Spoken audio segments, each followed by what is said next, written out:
life that we live. There is nothing in this dunya. You know, Isa ibn Maryam, he's about the only prophet that we know today that have no abode. You see, I have my key in my pocket. After this, I'm going to go to my house, open the door, turn the TV on, turn the air conditioner on, and enjoy myself. But Isa ibn Maryam, he never had a room like this is my room. Never in his life. Never in his life. And according to the Mishnah and Talmud, and according to Josephus is a historian who lived at the time of Jesus, and he describes some of the ways that he lived and existed. He said he had no house. Anywhere that nightfall, Isa ibn Maryam, that's where he sleeps. At one point in time, Josephus make mention in one of his apologies that Isa ibn Maryam said, "The rocks are my pillow, and the ground are my bed, and the moon is my light, and the fruits are my sustenance, and the wealth is in the depth of the ocean, in the depth of the earth. I have everything." And he recorded also in Mishnah that Jesus was known to have one clothing, one trouser, and a long dress. That's it. And a staff, and a calabash around his neck, around his waist. That's his possession. So in the morning when he rise up, he eat the fruit and he keep on with the Injil, giving the gospel, calling people to Allah. That's what he does. So one day, Isa ibn Maryam was preaching by the river Jordan.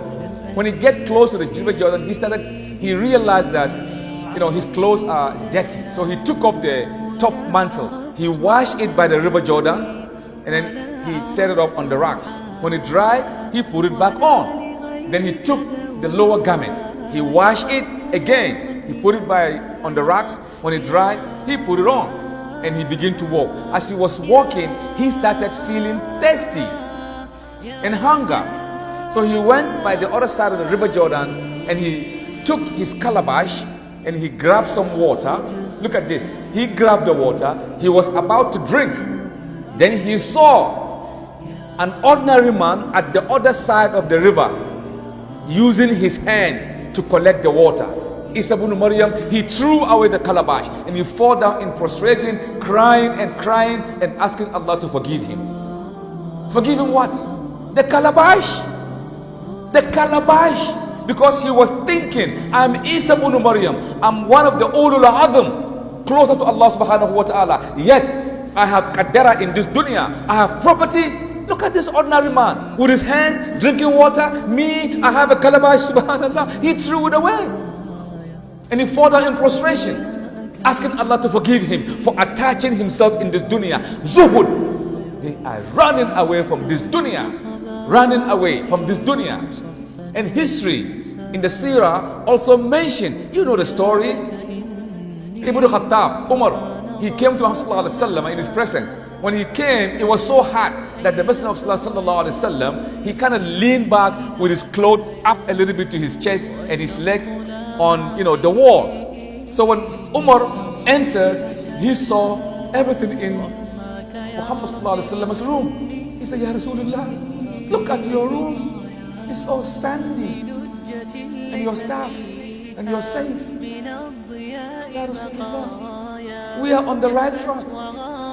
The Romans, the Byzantians, they're enjoying having beautiful mansion and palace. Can't you pray to Allah to give us sustenance?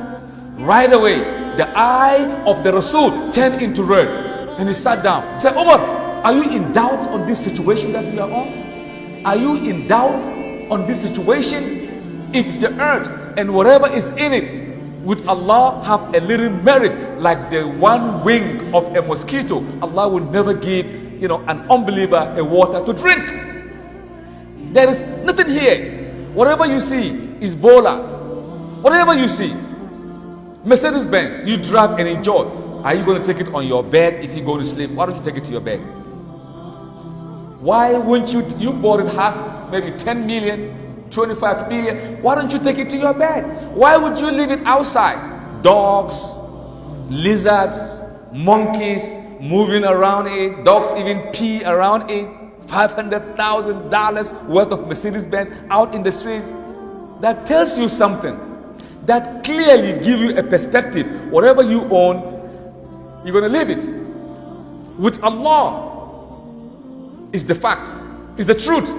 So as you are in this dunya, always reflect about death. The messenger says, sallallahu alaihi wasallam, the best amongst you, the wisest amongst you is he who remembers death.